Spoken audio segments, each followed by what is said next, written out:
तो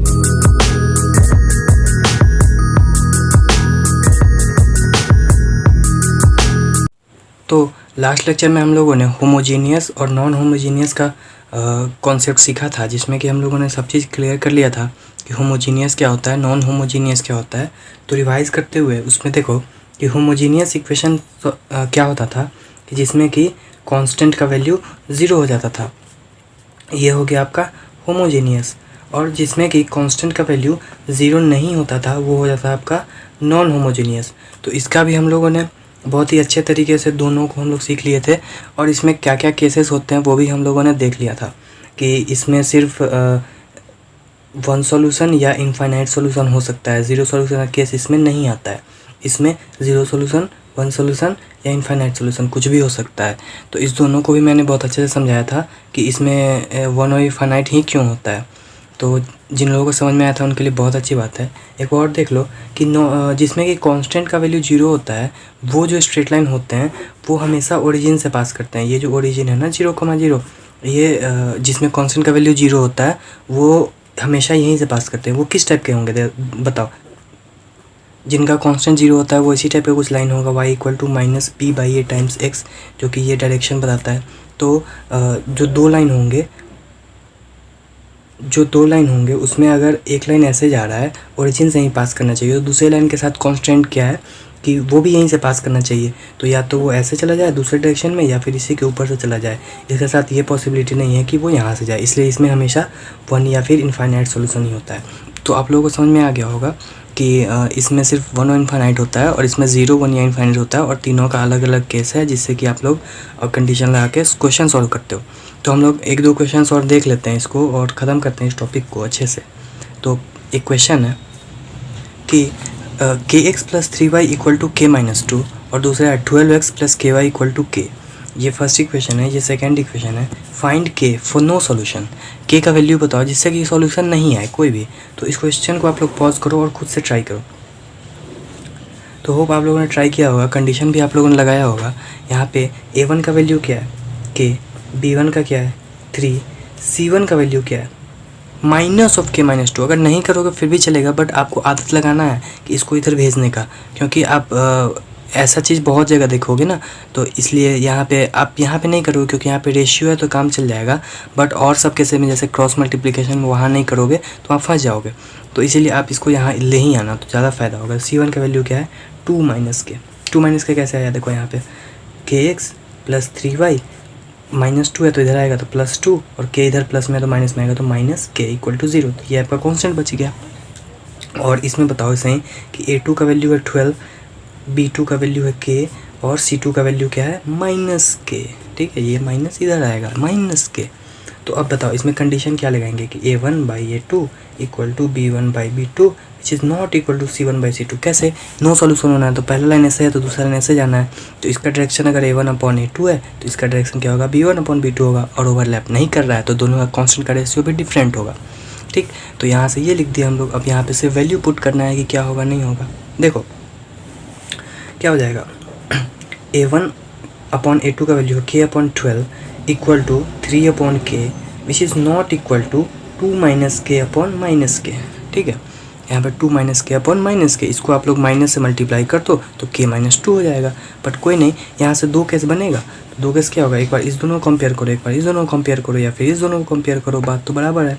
तो क्या होगा k/12 = 3/k, और दूसरे तरफ से क्या आएगा 3/k not equal to 2 - k/-k। ठीक, यहाँ से अब इसको सॉल्व करते हैं तो क्या होगा -3k not equal to 2k - k²। ये -k इससे गुना हुआ और ये k इधर गया, तो -3k not equal to 2k - k²।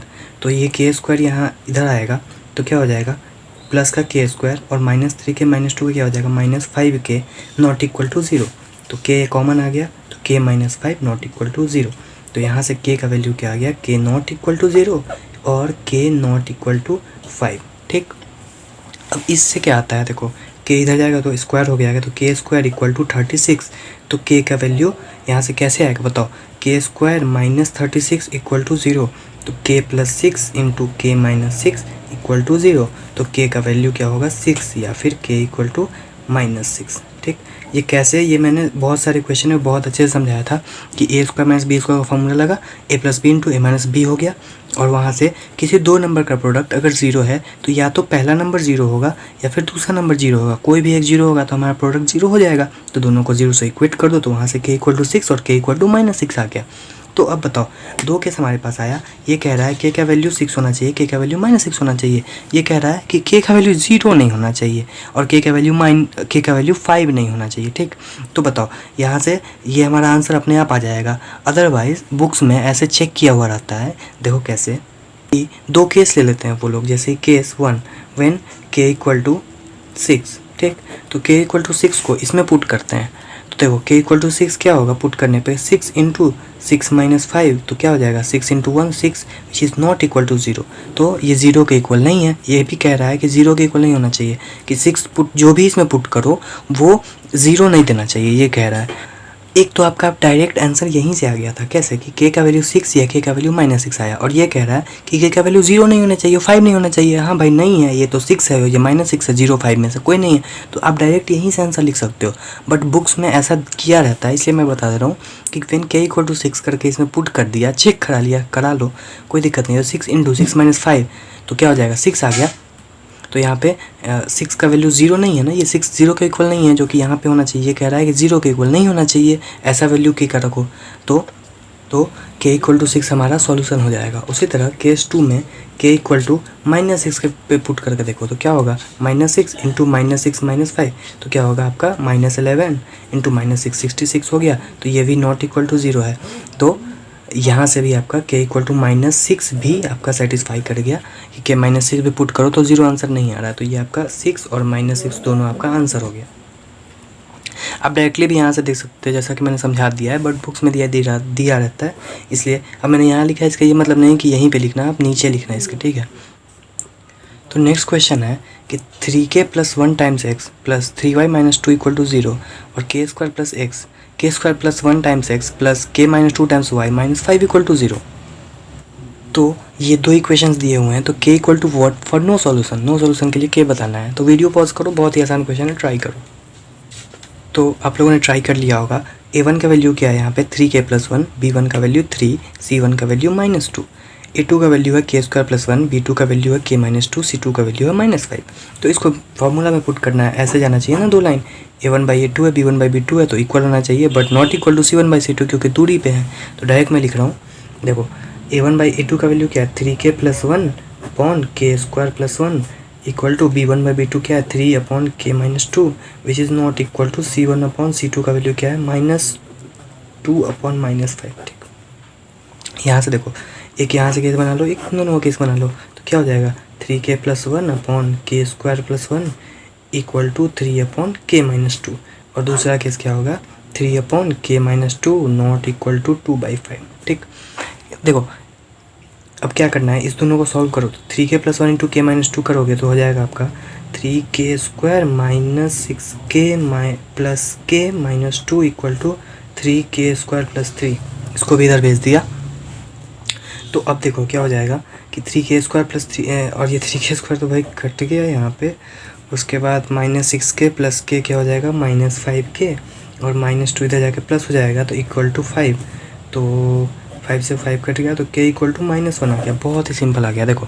और यहाँ से k का वैल्यू सॉल्व करोगे तो या तो k का वैल्यू निकाल लो, या फिर इस k को इसमें पुट करने पे क्या 2/5 आ रहा है, चेक कर लो। तो -1 पुट करेंगे तो क्या होगा 3 अपॉन k की जगह पे -1 पुट करेंगे तो -1 - 2, तो क्या होगा यहाँ पे -3 हो गया, तो कट गया, तो -1 आ गया।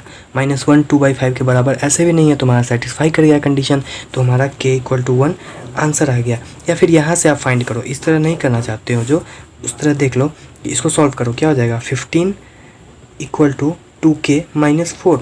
ठीक है, ये k - 2 से मल्टीप्लाई हो गया, तो यहाँ से क्या आएगा 19 equal to 2k, sorry not equal to है, तो 19 नॉट इक्वल टू 2k, तो k नॉट इक्वल टू 19/2। ये कह रहा है कि k का वैल्यू 1 होना चाहिए, ये कह रहा है कि k का वैल्यू 19/2 नहीं होना चाहिए। भाई कोई दिक्कत नहीं है, k का वैल्यू -1 हमारा आ जाएगा, k का वैल्यू -1 होना चाहिए, 1 नहीं। तो हमारा -1 सेटिस्फाई कर गया, आ गया। ऐसे भी देख सकते हो ना, k नॉट इक्वल टू -19/2, ये मैंने कैसे बताया था कि ये कह रहा है कि का वैल्यू -1 होना चाहिए, ये कह रहा है कि नॉट इक्वल टू 19/2 होना चाहिए। तो हमारा इन दोनों का इंटरसेक्शन लेना है। इंटरसेक्शन क्या होगा, -1 होगा ही। अगर बताओ इसमें अगर ऐसा हो जाता कि आ जाता k इक्वल टू -1 और k इक्वल टू -19/2 सॉरी +19/2 अगर आ जाता, इसमें आता बताओ k इक्वल टू -1 और k इक्वल टू +19/2 और ये कह रहा है कि k नॉट इक्वल टू 19/2। ये दूसरा क्वेश्चन है, समझ लो ऐसा कि दूसरा क्वेश्चन में अगर ऐसा आ जाता तो देखो क्या है कि ये कह रहा है k का वैल्यू -1 और k का वैल्यू 19/2 होना चाहिए। ये कह रहा है k का वैल्यू 19/2 नहीं होना चाहिए, तो हम लोग k 19/2 को छाट देते हैं यहाँ से, तो बच क्या आ जाता k इक्वल टू -1 आंसर आ जाता। समझ रहे हो ना क्या कह रहा हूँ। तो यहाँ पे मैंने वो थोड़ा कन्फ्यूज़न वाला क्वेश्चन जो होता है बच्चों को वो मैंने करा दिया है। अब मेरी तरफ से ये कॉन्सेप्ट पूरा क्लियर है। इसमें आप 3D अब पूरा चाहो जैसे चाहो जहाँ से चाहो 3D तो आर एस अग्रवाल का कर सकते हो। 3D तो एक तो आर एस अग्रवाल का बेसिक बुक जो मैं फॉलो कर रहा हूँ वो कर सकते हो, बट आप जहाँ से चाहो इसके क्वेश्चंस लगा सकते हो, तो कोई दिक्कत नहीं होगा आपको। बस आपको 2 इक्वेशन है, 2 वेरिएबल सॉल्व करते आना चाहिए यार, कैसे भी कर सकते हैं सॉल्व। तो अब हम लोग आगे वर्ड प्रॉब्लम में एंटर कर जाएंगे। देखो वर्ड प्रॉब्लम मेनली क्या है ना कि जो 5 लाइन का सेंटेंस का जो ये लिखा रहता है ना, मेनली उसी को हम लोगों को क्या करना होता है कि एक कांस्टेंट एक वेरिएबल x मानना होता है और दूसरा वेरिएबल y मानना होता है। इसमें जो दिया रहता है उसके हिसाब से, और जो डाटा दिया रहता है उसी हिसाब से 2 इक्वेशन फॉर्म करना होता है। जैसा कि मान लो अगर दिया हुआ है इस तरह, ऐसा इक्वेशन कुछ दिया रहेगा ना, मतलब सेंटेंस ऐसा दिया रहेगा कि उसको जब आप इक्वेशन में फॉर्म करोगे, आप लोग पहले लीनियर इक्वेशन 1 वेरिएबल सॉल्व करके आए होंगे, जिसमें कि आपको एक इक्वेशन मानना होता था, उससे कुछ ये बनाना होता था कि जैसे ये 2 दिन में ये काम कर रहा है प्लस इसके साथ और 5 घंटे जोड़ दो तो 9 घंटे हो जाए, ऐसे कुछ भी करके क्वेश्चन रहता था। तो यहाँ से आप सॉल्व करते थे। ठीक उसी तरह ऐसा क्वेश्चन मोल्ड किया रहता है कि जब आप इसके ये करोगे ना कि उसके लाइन को जब इक्वेशन में फॉर्म करोगे तो 2 इक्वेशन बन जाएगा 2 वेरिएबल में। तो 2x + 3y इक्वल टू 9 बन गया। दूसरा बन गया कि 3x + 4y इक्वल टू 17। अब बताओ ये बहुत ही बेसिक क्वेश्चन है, मतलब कि basic question in the sense कि आपको ये सॉल्व करते आना चाहिए। ये बहुत बेसिक क्वेश्चंस रहेंगे, इतना दिमाग पहले जो लगाया हो उतना दिमाग नहीं लगाना पड़ेगा। मेनली जो वर्ड प्रॉब्लम है उसके सेंटेंस को इस इक्वेशन में कन्वर्ट करते आना चाहिए, बस आपका क्वेश्चन वहीं पे ख़त्म हो जाता है। तो 1-2 कॉन्सेप्ट्स हैं उसको मैं करा दूंगा और बाकी वर्ड प्रॉब्लम आप कर सकते हो बहुत ही अच्छे से। तो नेक्स्ट लेक्चर में हम लोग वर्ड प्रॉब्लम करेंगे।